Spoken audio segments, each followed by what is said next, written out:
Ei, melhorou. Estamos ao vivo, Tutu. Nossa, tá alto pra caramba. Tá muito alto. Não, gente, eu estava sem parar até agora. Deixa eu até pôr aqui pra vocês. Eu estava até agora sem parar falando no microfone. Não, mas não tava sem. Não tava sem. Aí, da Go Live, ele fala assim, tá alto, eu acho. Não tava. Ó, porque olha como ele tá prestando atenção, super. Não, eu tô vendo, não preciso olhar pra ouvir. Precisa, porque eu falei pra você, Arthur, fala aí. Você só ignorou, a Luísa teve que falar.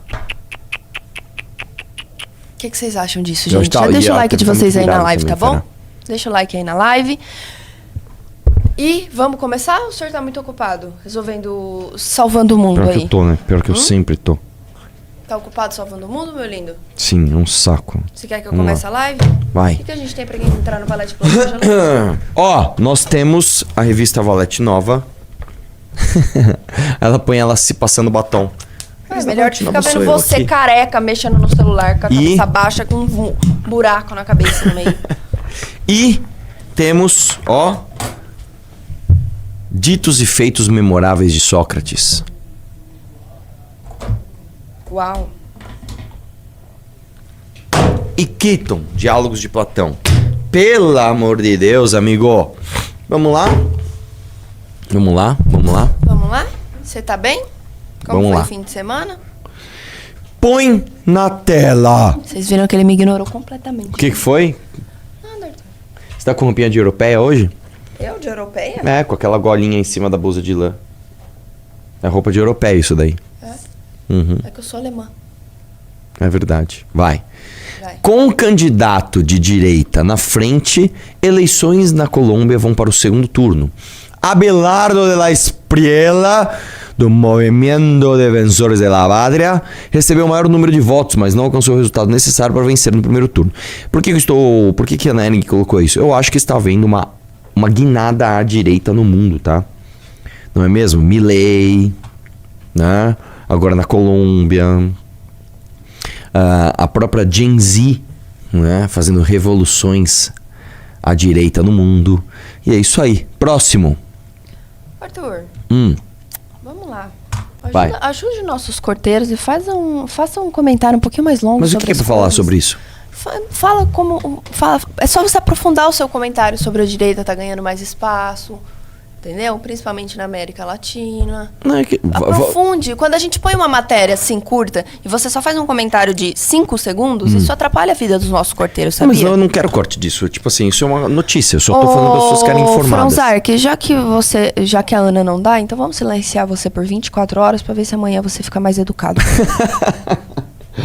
Dá pra você escolher um dia de silenciamento? Sim, eu posso silenciar as pessoas por 1 minuto, 5 minutos, meia hora, 24 horas ou para sempre. Então, se ficar fazendo graça no chat, você vai ser silenciado primeiro por meia hora, depois por 24 horas, e se continuar chato, sem educação, para sempre, tá bom? Então, por favor, sejam já tomou educados. 24 horas de cara. Se a mãe de vocês não deu educação para vocês, eu dou. Olha! Vamos lá, próximo. As artimanhas utilizadas pelo Itaú para manter cobranças indevidas durante anos. Além de cobrar por serviços não contratados, Itaú recorre a estratégias para evitar identificação e cancelamento dos pagamentos irregulares. Eu vou contar uma história de posto de gasolina para vocês. Vocês querem? Sim! Queremos, Arthur! Queremos muito! Conta outra, por favor! Então eu vou contar para você. O Bradesco, que é uma bosta de banco, assim como todos os bancos brasileiros, né? Ele tinha uma política que funcionava assim. As agências, elas eram avaliadas de forma separada e não de forma interligada. No Itaú é diferente. No Itaú, por exemplo, se você pega o PJ, você tem um setor de PJ no Itaú e todas as agências, né, meio que trabalham para garantir o conforto daquela PJ, vamos dizer assim. O que acontecia no Bradesco? Não sei como é que é hoje, tá? Na época era assim. O que acontecia no Bradesco? O Bradesco, ele tinha lá as agências e as agências separadas. Aí o Bradesco chegava pra você e falava: ô fulano, PJ tal, é o seguinte, toda vez que você vier no banco, você vai usar os serviços do banco, você vai pagar uma cesta de serviços. Só que, se você tiver determinado valor aplicado na minha agência, tá? Na minha agência, eu vou isentar você dessa cesta de serviços. Ou seja, vamos supor, eu não lembro agora o valor, mas estou dando um exemplo. Sei lá, se você tem 200 mil reais no CDB do Bradesco, você não paga a cesta de serviços do Bradesco. É até justo, tá bom. que aconteceu? Eu tinha uma empresa num lugar e esta empresa neste lugar tinha uma conta num Bradesco lá perto e eu tinha dinheiro aplicado. Então vamos supor que nessa empresa tinha os 200 mil aplicado e nessa agência eu não tinha o pagamento da cesta de serviços. Beleza, aí eu abri um posto de gasolina no Tatuapé. Fui na agência, né? Vou até falar, foi na agência do Shopping Anália Franco. Tudo bem? Ó, eu tenho um posto de gasolina aqui do lado, tá? Eu quero abrir uma conta aqui para o posto de gasolina. Ah, tudo bem. Só que você tem que pagar a cesta de serviço. Eu falei, olha, eu tenho conta em outra agência do Bradesco, em outra cidade. E lá eu não pago a cesta. Então, como eu vou vir todos os dias no banco, porque eu vou depositar o dinheiro, né? Porque o posto de gasolina gera muito dinheiro vivo. Na época gerava, não sei como é que tá hoje. Na época gerava muito. Eu vou vir no posto, no banco, depositar esse dinheiro. Eu não vou na outra agência, eu vou nessa agência aqui. Então eu acho injusto eu vir aqui nessa agência, usar os serviços de vocês e pegar a isenção, porque na verdade a minha conta vai estar alocada em outra agência. Vamos fazer o seguinte, eu abro a conta com vocês, só que vocês também me isentam dessas taxas. Ah, tá bom. Aí o cara foi lá e me isentou. Aí o Bradesco tinha um negócio, chamava excedente de como é que era? Excedente de não sei o que lá de caixa. Olha que absurdo. No Bradesco você tinha um valor X por mês que você podia pagar de conta no caixa do Bradesco. E se você passasse esse valor de conta, você pagava tarifa de excedente de caixa. Esse era o nome, tarifa de excedente de caixa. Só que o que acontecia? Eu chegava lá e tinha, sei lá, uma senhora com 10 boletos. Ela tinha lá conta de luz, conta de água. É tudo conta pequena. A pessoa tinha que pegar o caixa, ficar passando o código de barras. E aí fazia lá uma série de contas que dava, sei lá, R$200. Ela pagava e não dava excedente de tarifa de caixa. Tarifa de excedente de caixa. Eu ia lá com um boleto, que era boleto de combustível, só que os boletos de combustíveis eram muito altos. Era 40, 50, 60 mil reais. Eu chegava lá, depositava o dinheiro, fazia um cheque, pagava um boleto de 60 mil reais. Dava a tarifa de excedente de caixa. Aí eu chegava no Bradesco, vem cá. Vocês concordam que eu estou pagando tarifa de excedente de caixa por causa do valor, mas eu estou passando menos boletos do que pessoas que vêm aqui e usam muito mais o caixa? É verdade. Então tem como me isentar dessas tarifas de excedente de caixa? Olha, não tem, porque para esta tarifa você precisa ter, sei lá, X mil reais aplicados. Resumo da história. O Bradesco é tão merda, o Bradesco é um banco tão bosta, tão ruim, que o que eu fiz, porque o cara não conseguia me isentar dessas tarifas, eu tive que tirar a minha conta do Bradesco, da conta da agência Anália Franco, abrir no outra cidade que eu tinha conta. Aí eu usava a agência desse cara para depositar dinheiro, que era um saco, que eles tinham que ficar contando dinheiro, e usava o caixa dele, e aí a outra agência me isentava da tarifa que a outra agência estava fazendo. E o gerente me odiava, ele ficava puto comigo. Toda vez que eu chegava lá, me dava com aquela cara de merda. E aí depois, quando eu comprei outro posto no Tatuapé, eu tinha conta na agência da Antônio de Barros. A gerente, assim, ela olhava pra mim como um funcionário da Lesp me olhava, que eu chegava lá com um monte de boleto pra pagar, um monte de dinheiro pra ela contar e a minha conta sequer estava na agência dela. Porque o sistema bancário brasileiro é uma bosta, tá? Outra coisa, você pega os aplicativos de banco no celular, cara, como que eles conseguem ser tão ruins? Todos. O único que é bom é o Itaú. Então por que eu estou falando isso pra você? Muitas vezes a gente olha para um sistema e fala, não, os caras são gigantes e tal.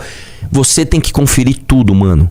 Você tem que conferir tudo. Você tem que olhar tudo. Porque esses caras têm erros sistêmicos. Esses caras têm pessoas, às vezes, dentro do banco que são mal intencionadas e que te roubam. E você nem percebe. Você tem que olhar tudo. Tá bom? Dê like na live. Vamos lá. Deixa eu ver. Desce aí. Deixa eu ver qual era o que o tal tava fazendo. Desce aí. O cara falou assim, o Arthur tem o péssimo hábito de tentar contrapor regras pré-estabelecidas usando senso comum. Parece um adolescente, mano. Só obedece a porra da regra e pronto. Então, o Glauco Jornaz, as regras são feitas para as pessoas obedecerem, de fato. E aí, esmagadora maioria das pessoas só obedecem sem questionar. Eu sou o Arthur do Mamãe Falei e eu questiono tudo, cara.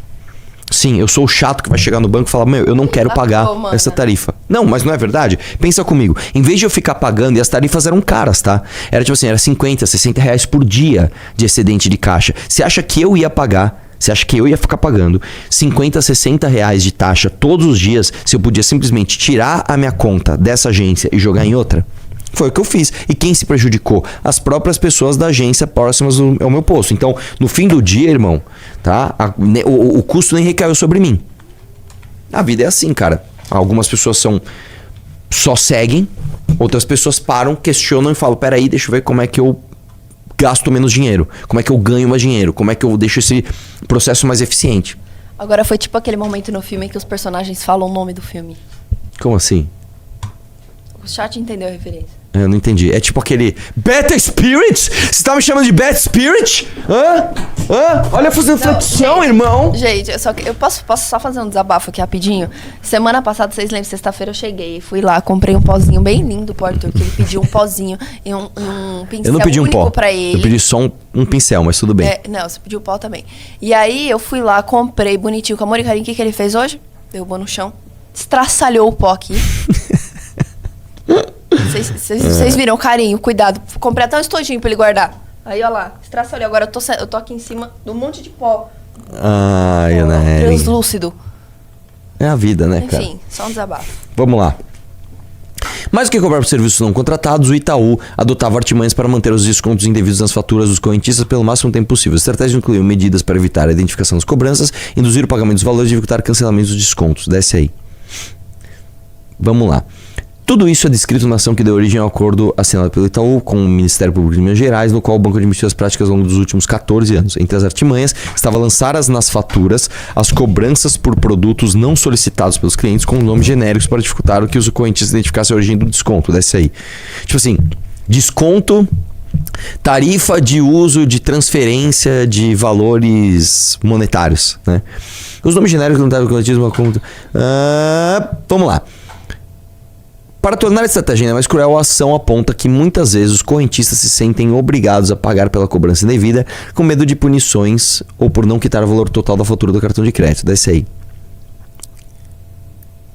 Como se pode ver, o valor do produto ou serviço não solicitado é incluído na fatura do cartão de crédito, de modo que o consumidor fica compelido a pagar o valor total da fatura, sob pena de ser cobrado na próxima fatura por encargos de financiamento.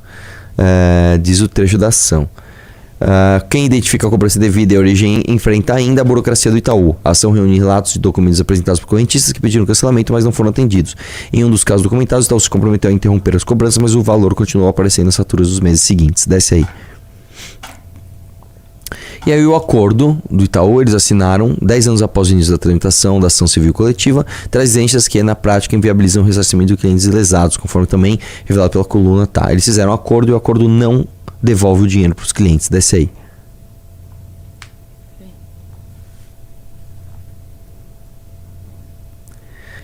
Para ter direito à devolução dos fatores, os consumidores devem ter simultâneos seguintes critérios: apresentar evidências de cobrança segundo contratado, ocorrida no período de 13 de junho de 2011 a 18 de dezembro de 25, ter registrado até 18 de setembro de 25 reclamação sobre a cobrança ou em canais oficiais de defesa do consumidor.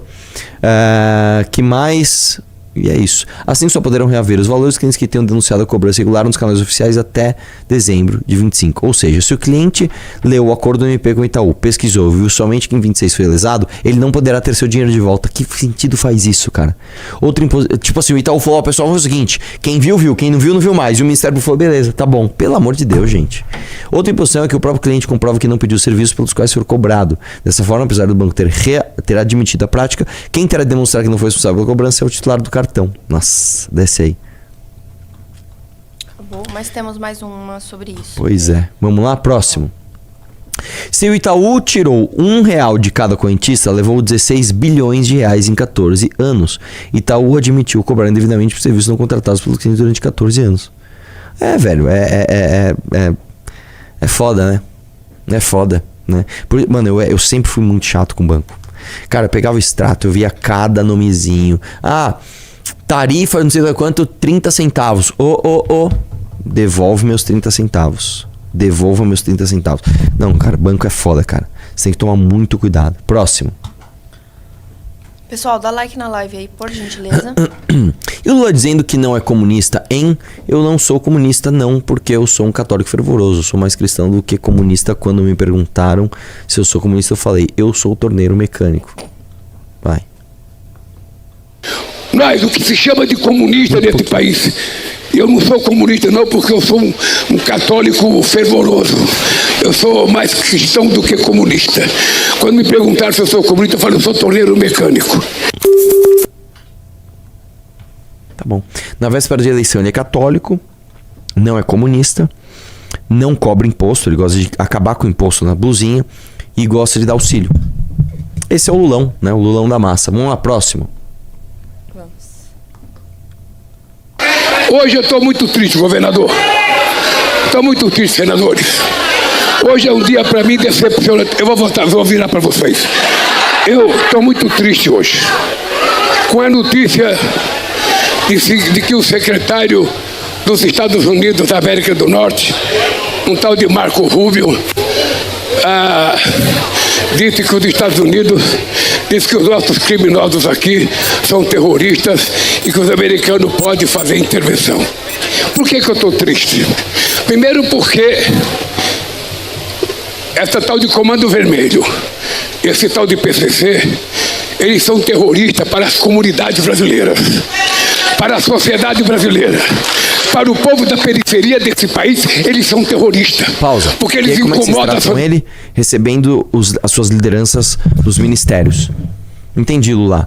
Eles são terroristas? Tudo bem, mas tudo bem a pasta do Ministério da Justiça receber uma liderança do Comando Vermelho da região norte. Desculpa, cara. Né? Só demagogia. Vai lá. Pode continuar? Vai. Eles incomodam o bairro, eles incomodam a cidade, eles roubam tudo que tem direito do povo, o direito do povo ver livremente. Então eles são terroristas e nós vamos combater eles aqui dentro. Nós aprovamos uma lei antifacção e aprovamos a lei de combater o crime organizado. E vamos combater. Eles não são terroristas que o Trump quer. O Trump quer um Osama Bin Laden, que é não sei das contas, e nós queremos os terroristas brasileiros que estão lá. Porque sabe que as armas importadas que são contrabandeadas para o Brasil vêm dos Estados Unidos. Vem de lá. Não, isso é as mentira, armas. pausa. Isso é mentira. Vem de um monte de lugar do mundo, inclusive tem armas de fabricação própria aqui no Brasil, tá? Enfim, vai lá, continua. A Polícia Federal, eu entreguei um documento para o Trump. O Brasil está disposto a trabalhar para combater o crime organizado. E vamos começar pelo seu estado de Delaware, que tem lavagem de dinheiro de brasileiro. Vamos começar por aí. Vamos começar por entregar o Ramage, que está condenado a 16 anos e está escondido lá. Vamos começar entregando o maior contrabandista de combustível desse país, o Cláudio Magno, o Ricardo Magno, que a Polícia Federal e a Receita prenderam 250 milhões de combustíveis dele contrabandeado. Foi dado ao Petrobras e ele está morando em Miami. Eu entreguei para o Trump o nome dele e a fotografia da casa dele. Quer combater o crime organizado? Me entregue os nossos que estão lá nos Estados Unidos. Nós não aceitamos ser tratado como moleque. Nós não aceitamos ser tratado como se fosse uma republiqueta. Eu tive 3 horas com o presidente Trump. 3 horas com ele. Entreguei 4 documentos para eles. Um deles era o combate ao crime organizado. O seu Marco Rubio não estava lá. Possivelmente porque ele estivesse preparado para ajudar um filho de um bolsonarista que é candidato à eleição aqui nesse país, que não tem vergonha na cara de trair a nossa pátria, de nos Estados Unidos pedir intervenção americana no Brasil. Pausa aqui, vamos lá. É o seguinte, você vê que mais uma vez o Lula tá mentindo, né? Os próprios Estados Unidos desmentiram a versão do Flávio de que houve essa declaração de Comando Vermelho e PCC como organizações terroristas por causa de pedido dele. Isso é mentira. A gente tem tá? essa notícia aqui, inclusive. Isso não é verdade. Isso foi porque eles queriam, tá? Segundo ponto, o Trump não vai interferir aqui. Ele não vai vir aqui no Brasil, sei lá, buscar o Oruan. Né? Ele não vai fazer isso. Põe aí na tela. O governo Trump nega a influência de Flávio em decisão sobre o PCC e Comando Vermelho. Representante do Departamento de Estado diz que classificação das facções como organizações terroristas faz parte da política de segurança nacional, né? Não, eles vão fazer isso. Agora eles têm muito mais agilidade, por exemplo, para quebrar sigilo, para fazer busca e apreensão no território deles, inclusive, de quem eles consideram lideranças terroristas. E digo mais, hoje, às 19 horas, eu vou com o delegado Hugo, tá? E com o Busnello, delegado Hugo do Ceará, nosso pré-candidato ao governo do Ceará, e com o Busnello, nosso pré-candidato a vice-governador no Rio de Janeiro. Eu vou no Vilela hoje. É importante que você assista e espalhe. Eu vou no Vilela com eles dois. Um veio do Rio de Janeiro, outro veio do Ceará hoje pra gente nesse programa, tá? Que nós vamos falar justamente sobre isso. O que muda? O que acontece? Por que isso é bom? Por que estão falando que isso é ruim? como que funciona o PCC, como que funciona o Comando Vermelho. Nós vamos falar hoje no Vilela às 19 horas, tá? Assista a gente. E é isso. Deixa eu falar uma coisa. Mandaram um pimba aí, falando alguma coisa de militância. Era um nick... Vê aí. É ruim o pimba? Depois a gente lê. Depois a gente vê. Não, porque a galera ficou no chat comentando. Perguntaram o quê? E eu vi esse Colder Rain falando de militância. Só segue o jogo. Vamos lá. Então a gente já Acabou o vídeo? Você quer terminar de ver o vídeo? Muito triste, decepcionado. Não, próximo. Deixa eu ver. O que é o próximo? Tá. Lula... Essa matéria eu vou ler junto com você. Porque... Vai ler direitinho? Vou, porque essa daqui eu também preciso estudar sobre esse tema e não vi com calma ainda. Então nós vamos ver ao vivo agora. Lula 3 e Congresso deixam herança de quase 1 trilhão na conta de luz. Ministério questiona cálculo e afirma ser indispensável considerar benefícios das políticas públicas implementadas pelo atual governo. Frente Nacional de Consumidores diz que setor de energia está uma desordem e alta dos custos mostra urgência na reforma do modelo. Vamos lá, desce um pouquinho. Levantamento da Frente Nacional dos Consumidores de Energia contabiliza que... eu gosto disso. Levantamento da Frente Nacional dos Consumidores de Energia. Tipo... todos. Frente Nacional dos Bebedores de Água. Porra! Né? E eu que sou da Frente Nacional dos Respiradores de Ar Atmosférico. Puta que pariu, viu? Contabiliza que o terceiro mandato de Luiz Inácio Lula da Silva e a atual legislatura do Congresso Nacional criaram uma despesa extra na conta de luz na ordem de 985 bilhões até 2050. Ou seja, quase 1 trilhão em novos custos para a tarifa de energia elétrica está contratado e vai entrar ao longo do tempo, sem considerar as demais despesas que naturalmente aparecem todos os anos, como ajustes tarifários, correção da inflação, efeitos das bandeiras. Desce aí. O valor equivale a 6 vezes o orçamento anual do Bolsa Família, ou 5 vezes o orçamento do Minha Casa Minha Vida. Se o montante fosse compartilhado, seria possível dar quase 3 salários mínimos para cada um dos 213 milhões de habitantes do país. Os gastos incluem despesas não previstas no Tratado de Itaipu, prorrogação de benefícios e incentivos a projetos renováveis e contratação de fontes para suprir a falta de geração em períodos do dia. O Ministério de Minas e Energia afirmou que considera inadequada e superficial a metodologia utilizada para atribuir de forma agregada supostos custos extras às políticas públicas adotadas no setor elétrico brasileiro. Não tá muito clara essa matéria, né? Mas vamos lá, desce aí um pouquinho. Essa leva de custos vai escalar uma tendência já autista. Já autista? Eu acho que era já uma tendência... já autista. Vamos lá. Em janeiro de 2023, a conta de luz de uma família de classe média de São Paulo consumisse cerca de 200 kWh por mês, gastava R$ 185 com energia. Em maio desse ano, o custo com o mesmo consumo havia subido para 220 por mês, um aumento de 18%. Tá? A inflação do período foi de 16%. O que foi? Autista é um termo no mercado financeiro para descrever a atitude de um investidor que está otimista em relação ao desempenho de um ativo. Gostou? Vamos lá, desce aí. Apesar de o país estar com excesso de geração renovável e barata, no ano passado a energia elétrica residencial foi o item individual de maior impacto sobre o PCA, inflação oficial. O setor está uma desordem, como falta arcabouço para todas as mudanças que estão transformando na área da energia. Ora o governo, ora o Congresso, às vezes os dois juntos fazem ações desconexas para atender demandas desse ou daquele setor. O resultado é esse, diz o presidente da frente, Luiz Eduardo Barata. A prioridade, seja quem ganha, é informar o setor de energia. A frente não está sozinha, O setor elétrico foi uma fábrica de penduricalho sem sentido. É um modelo que penaliza o país, dá benefícios a um conjunto de parasitas. Desce aí um pouquinho. O risco das soluções pontuais e o tamanho do problema estrutural estão bem retratados em um evento recente. A crise gerada pelo leilão da reserva de capacidade na forma de potência, mais conhecido como a sigla LRCAP. A forma como o MME, o Ministério de Minas e Energia, conduziu o certame acabou gerando um custo de 500 bilhões na conta de luz, mais da metade da mega despesa já contratada. Aqui cabe uma explicação sobre o contexto e necessidade desse tipo de leilão. É isso aqui, vamos lá. Grosso modo, os leilões tradicionais com hidrelétricas e térmicas comercializavam energia. A garantia de fornecimento fazer parte do pacote. Tá foda. Com o avanço nas fontes renováveis, solar e eólica, prevalece a venda de energia, mas essas fontes não conseguem garantir a entrega de qualquer momento porque são intermitentes. Vento vai e vem, sol também. O cenário se complicou com o crescimento das placas solares nos telhados. O Brasil tem uma grande rede de abastecimento que é controlada pela ONS. Ele determina o que fica ligado e desligado para manter oferta e demanda alinhadas, pois tanto a falta quanto o excesso provocam apagões. A ONS controla parques solares e eólicos, porém não tem acesso ao fluxo do topo das residências. As placas inundam o sistema com volume crescente de energia. A geração distribuída tinha 26 gigawatts. No ano passado já tem 45. Para equilibrar, a ONS vai cortando usinas que estão sob seu controle. Em inglês, amplia o curtailment em 23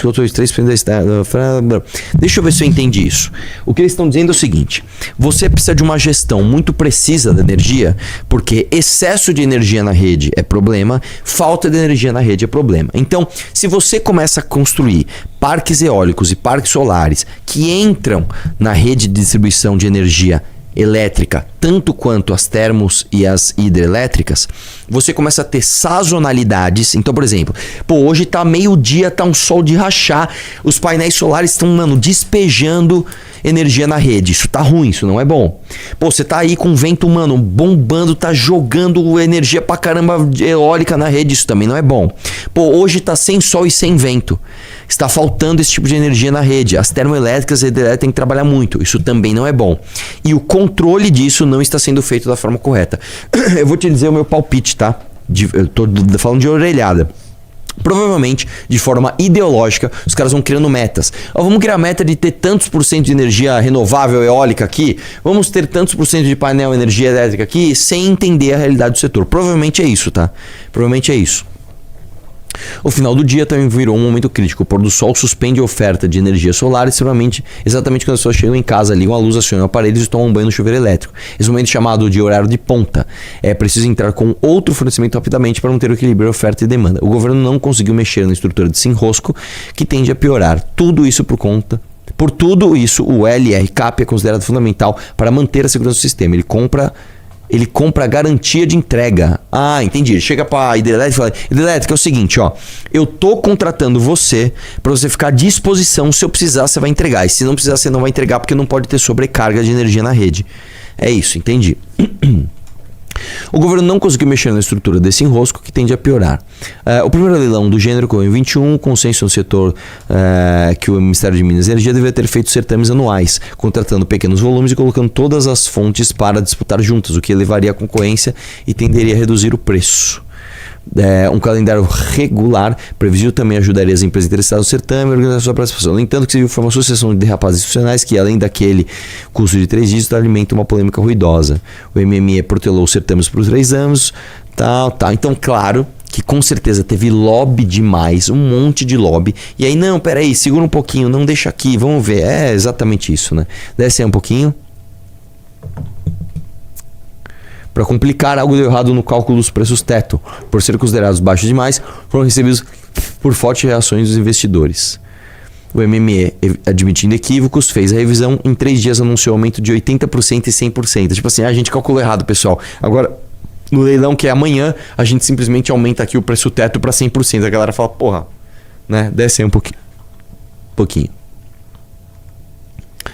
Desce mais.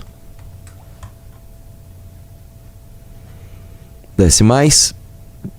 Tá. Então é isso, cara. Isso tá uma bagunça, né? Inclusive, quando eu fui no evento do Esfera, eu encontrei o presidente da ANEEL. Ele falou: meu irmão, a gente precisa conversar, porque vocês precisam colocar no livro amarelo uma política pública objetiva de como lidar com isso, né? Então, muito importante. Deixa eu falar uma coisa. Como estamos de audiência e like, Ana Ering? 5.900 pessoas ao vivo e 2.900 likes. Pelo amor de Deus, que audiência maravilhosa, hein? Eu amo vocês. Vamos lá, dê like, vamos embora. Próximo. Haddad defende a taxa das blusinhas mesmo após o recuo de Lula. Eu não mudei de opinião. O Haddad é isso, velho. Joga a rejeição pra mim, Lulão. Eu vou disputar o governo, não vou ganhar mesmo. Então, Lulão, joga a responsabilidade pro pai, deixa a rejeição comigo e vai falar que você... odeia imposto lá para ganhar a eleição. E para a campanha para o governo de São Paulo, o ex-ministro da Fazenda afirma que imposto sobre os importados continua sendo cobrado pelos Estados Unidos, defende a possibilidade prévia do PT para o sucessor de Lula e educação financeira para a população. Tá bom. Né? Quem diria, né, que o Haddad ia fazer isso? É óbvio que ele vai fazer isso, cara. Ele vai pegar a rejeição para si porque ele não tem quase nenhuma chance de ganhar a eleição aqui em São Paulo, né, pro governo. E aí ele deixa a culpa cair sobre ele. E o Lula pode fazer o populismo barato dele falando: eu adoro auxílio e odeio imposto. E as pessoas vão acreditar. Próximo.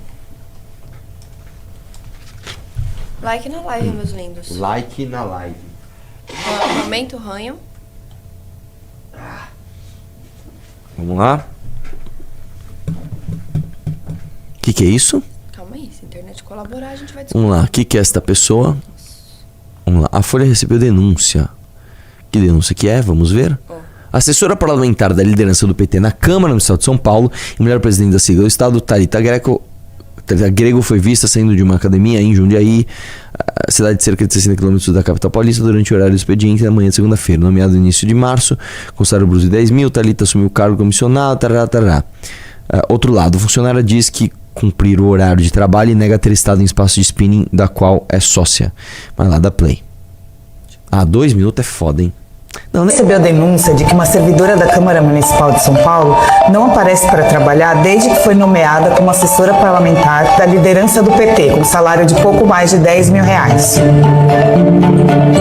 Durante 2 dias, a reportagem esteve em Jundiaí, no interior de São Paulo. Você não quer ver? Não. Porque assim, a gente já viu, é que a gente reagiu a isso semana passada. E eu falei, cara, assim, gente, isso surpreende alguém? Isso surpreende alguém?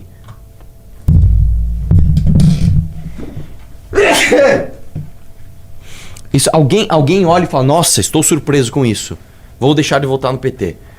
Esses caras fazem isso o tempo todo. Que saco isso, viu?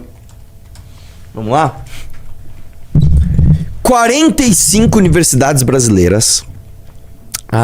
Isso aqui é o seguinte, amigo, presta atenção. Eu vou colocar aqui. São 3 notícias ou 4? São 3, né, Ana?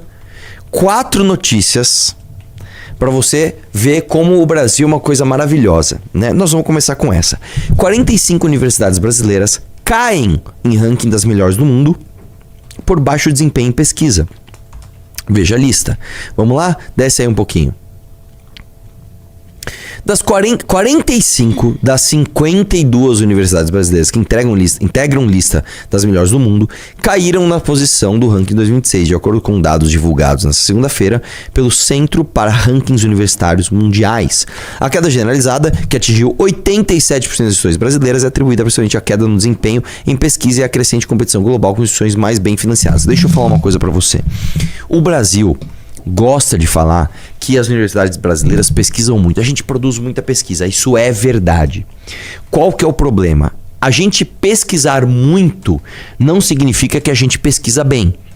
Como assim? Presta atenção. Para uma pesquisa ser bem sucedida, ela ou tem que trazer uma novidade que mostra uma coisa que ninguém sabia. Olha, a gente chegou na fronteira do conhecimento e mostrou uma outra coisa. Ou ela tem que mostrar que outro estudo está errado. Quando uma pesquisa é relevante, o que geralmente acontece? Outros institutos realizam a pesquisa de novo ou para reafirmar aquilo. Olha, eles fizeram tal pesquisa e chegou tal resultado. Nós fizemos a pesquisa aqui e realmente chegamos nesse mesmo resultado. Ou seja, o que ele está falando é relevante e foi confirmado. Quer confirmar mais umas 2, 3 vezes para a gente ter certeza disso? Isso é uma pesquisa relevante.